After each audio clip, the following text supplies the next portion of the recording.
Welcome to the Daily Dose of Derm podcast, your go-to podcast for all things dermatology. I'm Dr. Mohiba Tareen, a board-certified dermatologist and the founder of Tareen Dermatology. Join us as we dive into the fascinating world of skincare, beauty, dermatologic treatment, and how to enter the world of derm. Whether you're a skincare enthusiast or an aspiring medical professional, this podcast is your daily dose of knowledge and inspiration. Get ready to uncover the secrets to healthy skin and discover how to make a meaningful impact in the field.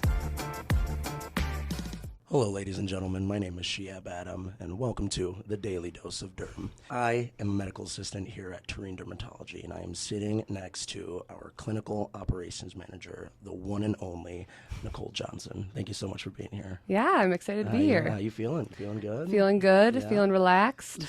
I want you to just tell everyone your journey. Yeah. Tell me a little bit about your background and where you came from and how it kind of led to you coming to Tareen Dermatology and being here. So when I started undergrad, I knew that I wanted to, in my mind, be a doctor. That was always the mindset. And so for those 4 years, I got an undergrad in biochemistry. And when I was graduating, my cousin told me about this awesome job opportunity because she's in med school right now. So she was also pre-med. And she's like, you got to come back to Minnesota. I was going to school in Chicago and come work at Tareen Dermatology. Yeah. And I was like, dermatology sounds fun, like the cosmetic side of things, like everything sounded good about it. And it ended up being one of the best decisions that I made. Now I'm here, not in med school, but the clinical operations manager, right. Which I realized that was more of my path. Yeah. So, I mean, obviously we came from, Tareen Dermatology came from humble beginnings, began very small. But what was your role coming in initially? So my initial role was just medical assistant. And so you're the ones that are rooming the patients, really interacting with the patients, helping the visits to flow. And one of my favorite parts about that is just you're not a scribe on the wall like many other job opportunities. You are just kind of in the corner charting, right, keeping up with the notes for the providers. But here you really get to be the hands-on person that is with the patient at all times. Yeah, 100%. Yeah. And so that's what I started as. Moved into a head medical assistant role, still was pursuing med school, then thought PA school. And then I realized I kind of like to help the operation side of things, to help the flow, because you can still help patients that way. And here we are today. Yeah, absolutely. Yeah. Obviously, this whole gap year, experience, this gap year program has grown into something just absolutely incredible, especially for pre-PA and pre-medical students overall. But if you could describe the gap year program to someone who's interested, who wants to apply, how would you describe it in words? So I think there's kind of two parts to it. When you want to go off to med school or PA school, you really want to make sure you're practicing that patient interaction. So with this job opportunity, you are, again, hands-on. You're in the rooms, you're helping with procedures, you're getting to numb patients, you're getting to counsel patients and go over, different kind of scary diagnoses and learn how to communicate with patients. But then the other side of this gap year program is you're also doing it alongside of 30, 40 other colleagues that are pursuing the same goal. And so you don't get that at a lot of places. Yeah. And I think that that's one of the best things is you get to study for the MCAT together. You get to practice interviews together. You get to write personal statements together. So that is, the culture here is amazing 100%. Compared to. And I can truly attest to everything you said because before I started working here, I had no idea something like this really even existed, right? Just getting to have in-clinic experience, not only working alongside, the providers, physician assistants, but just learning the job. Yeah. I mean, I already know at this point. For sure. When I pursue my own medical profession, I know I'll be ready, into an amazing sense. So, it's been absolutely incredible. So, I mean, could you provide an overall overview of, someone coming into this gap year program? What are some kind of unique, maybe not necessarily unique, but what skills do you think that would kind of help them navigate themselves throughout this program? Or what skills, if anything, do you think they'll kind of get from doing this job? Obviously, the professionalism that comes with it and overall just communicating with patients. Is there anything else that you think that that really makes an impact, whether it's someone's personal career or just seeing patients in general? I think that you learn a lot of empathy in this job too, and that's what patients connect to. When you're just a scribe, you don't get that interaction. So you're the one, again, that's talking with the patient and counseling them. So one thing to note is that 98% of the gap year students that do go off to applied med school or PA school get in, which is, not significant. Yeah. I mean, that's so awesome. They're getting that hands-on experience by doing different procedures, assisting in skin cancer removals. They get to numb the patients. They get to help with suturing, which is closing the patients back up after the removals. They get to assist in different cosmetic procedures. And it's really, again, it's hands-on. You are involved with the patient from start to finish. Right. One thing is I think that there are different opportunities for gap year programs like research or scribing or CNAing, but when you are in this type of role, you're really getting that patient interaction that when you do go become your own provider, you feel comfortable, like off the bat. Right. You know how to speak to a patient. Because I still remember the first time I pulled a patient back, and it's kind of nerve-wracking. How did that go? Do you mind sharing that a little bit? I kind of blacked out during it. No. I just remember, you think you can talk to people easily, and then you're kind of put on the spot with something that you're uncomfortable with, and from that day to now is just incredible. Sure. And I see so many of our gap years go off and excel in their careers with, whether it be nursing, medical school, PA school, they are top of the class. And I really do think a lot of it is obviously they're brilliant, but Tareen Dermatology. Yeah. Do you know of anyone in particular that sticks out to you that, an overall success story came through this program, came through whether it was with you along your journey and, what are they doing now? There's so many to choose. Yeah. I mean, there's tons and tons and tons, and maybe I'm a little biased, but I do have a cousin that helped me get this job. She graduated top of her class. So she was like first in her class, which is, I think, incredible to say. And she will say to this day that Tareen Dermatology is what helped her get there. No. Again, the comfortability of talking with patients, being able to have hard conversations and be there for patients after they hear harder diagnoses like skin cancers and Absolutely. So for someone who's considering, getting into this, right? Beginning the gap year program, what are some of the things they can expect, responsibility wise, just overall commitments? What can they really expect? I think we do have a high level of expectation here because our patient experience is our number one priority at Tareen Dermatology. We really try to go above and beyond, and we want to make sure that, every patient leaves here thinking what they always say is, I never thought I could have fun at a doctor's office. I never thought I could leave, happy from a doctor's office. And so the goal is to make it the best patient experience. So clinical operations manager, what is that? If you were to define a little bit more about what that is and what you do, or how that job's even evolved for you, kind of like what are some of your day-to-days? Yeah. So when I started here, we had 2 clinics. Now we have 6. So I think that over the last, 5 years of my experience here, we have grown, which with that, this role kind of came out of it. And it's kind of the person that is making sure all the clinics are functioning and running the medical side of things as smoothly as possible. Yeah. And so, I help with the medical assistant scheduling, the PA scheduling, kind of optimizing our providers because as we all know, sometimes when you call a dermatology clinic, they're booked out 3 months and we want to make sure we can reach those patients that have more urgent needs in about 2 weeks. So helping to maximize schedules and, make sure as much as I can that the medical assistants are happy, that they're trained well, and that the patient experience is going. Yeah, absolutely. I mean, that's some big shoes, Nicole. That's that's a big task. Yeah. So what was really kind of like the timeline of our growth, really? What did that kind of look like? So again, 5 years ago, we had 2 clinics. Maplewood kind of came into play my first year here. We decided to expand about 10 minutes. Is it east? Yeah, east. Yeah.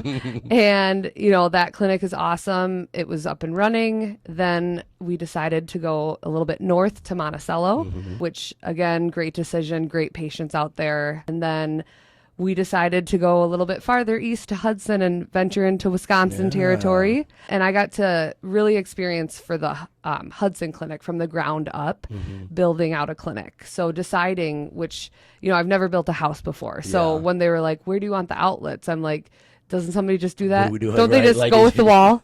But, helping to decide paint colors and what chairs look the best and what chandelier should go. It was really fun. And, I've always liked a little bit of interior design, but the coolest part was to make sure that what flowed in the clinic. Yeah. So should we have rooms circling a lab? Should we have rooms off to the side? Where do the quicker appointments go? The photo laser appointments at the front, so patients can get in and out. Well, that's a really cool type of power to have, especially for a layout of an entire clinic. That's great. It was fun. I was honored. Would you say that's kind of like a more satisfying aspect about your role? That's one of them. But obviously we're not, at this time, opening another clinic. Right. So I think on a day-to-day, the most satisfying part of my job is I do get all of the patient surveys. Nice. So every patient that leaves Tareen Dermatology gets a message, and anything that, and I don't like to say negative because I think that everything can be a positive with it, but any survey that isn't maybe the most positive gets sent to me and I get to review it. And one thing I really like is calling those patients and making sure that they feel heard, that I get to hopefully help make sure that their next patient experience is better and make sure they understand we're learning from that. That's one of my favorite parts of my daily job. So going back to kind of building this program, what were some of the main kind of takeaways, whether it was, constructive, whether it was, helping it improve certain sectors of it, whether it came to how to train, to how to hire? What were some kind of big things that you ended up having to fine tune or improve? So when I took on this role about two and a half years ago, it was definitely, again, a smaller role that hadn't been given much time into it. A lot of times the head of training and development was also the one that was helping to run social media, was also the one that was scheduling the MAs, and because it was a smaller clinic. So as we grew, I got to fine tune and focus a little bit more on the training and how to make that efficient and beneficial for medical assistants. Because I do think that if you start a new job and there isn't a clear path of, what the expectations are, and having touch points with the medical assistants at week 1, at week 3, all of that. So helping to fine tune the training. And we run something cool every year called boot camp, as you remember. Oh, I remember nice and well. Yes. And we call it boot camp because it is a gap year program. So a lot of people go off to school in April, May, and come June, and this year included, we have about 28 new hires starting, and they all start together, which is kind of, as you understand, it's nice to start with everybody. You have a lot of peers and a lot of people to talk things through with, but we run a boot camp, which helps people within 2 weeks to be up and running and self-sufficient.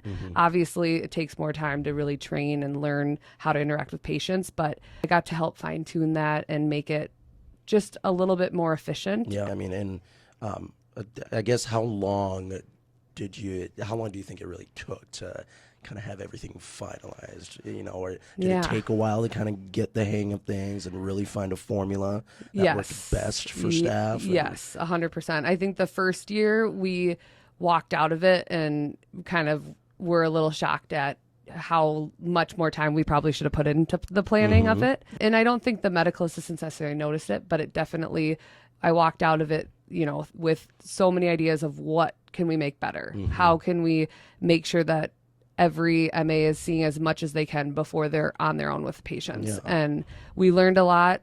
Next year, rewrote it again. And this year, I feel pretty confident that we have a set plan, that we might tweak a few things, but going into this year, we're already ready and it's only January. So, no, that's awesome. Yeah. So I'm a pre-medical student thinking about taking a gap year and don't necessarily know what I want to do yet, whether it's pre-PA, pre-med, but I know a job here at Tareen Dermatology would be, possibly a good opportunity.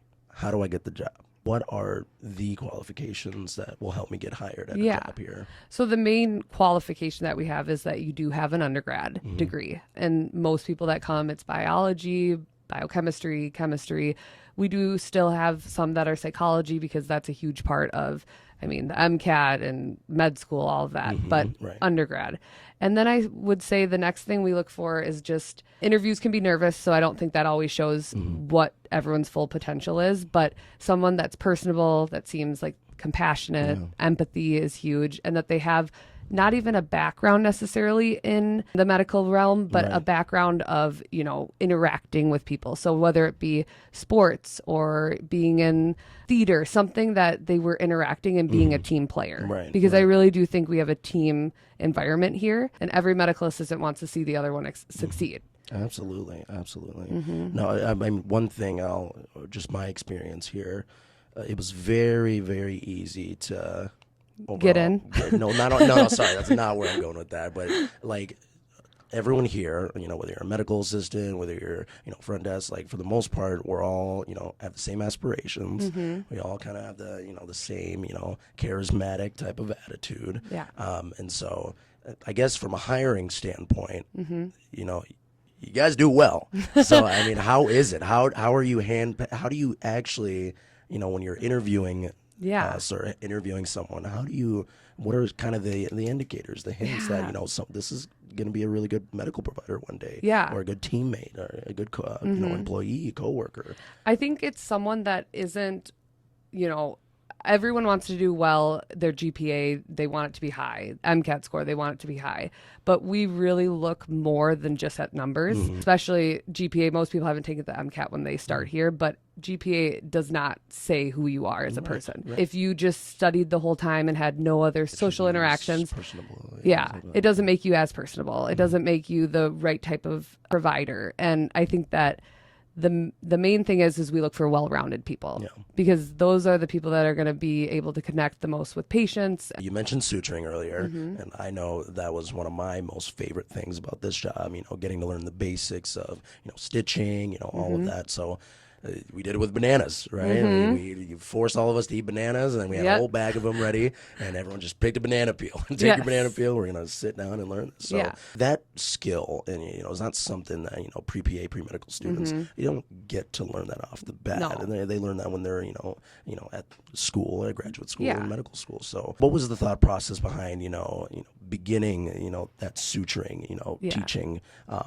you know, course for your employees and you know, the pre-medical, pre-PA students? Like, why bananas? Why not like a ribeye or something, or, you know, piece of meat? I don't know. Bananas are a little cheaper, but no, it was, I really do, like, it came about from our CEO, Bazer, who's also a doctor. And I think that was something that it is something you learn in PA and med school. So something that they could teach that most other places don't teach. I think it was something that was fun for him to be involved with, for the other providers, especially our surgical PAs. They love to get to show the different types of suturing. And it is funny because we go and we buy like one big bag of bananas and we bring it in and everyone eats them, but it's probably one of the biggest hits, because even though that's not necessarily what's going to get you into med school or PA school, it really does when you get there. The fact that you've already practiced a little bit of throwing a suture, it makes it less nervous when your preceptor is standing over your 100%. Shoulder and you have to throw your first suture. 100%. So, it's awesome.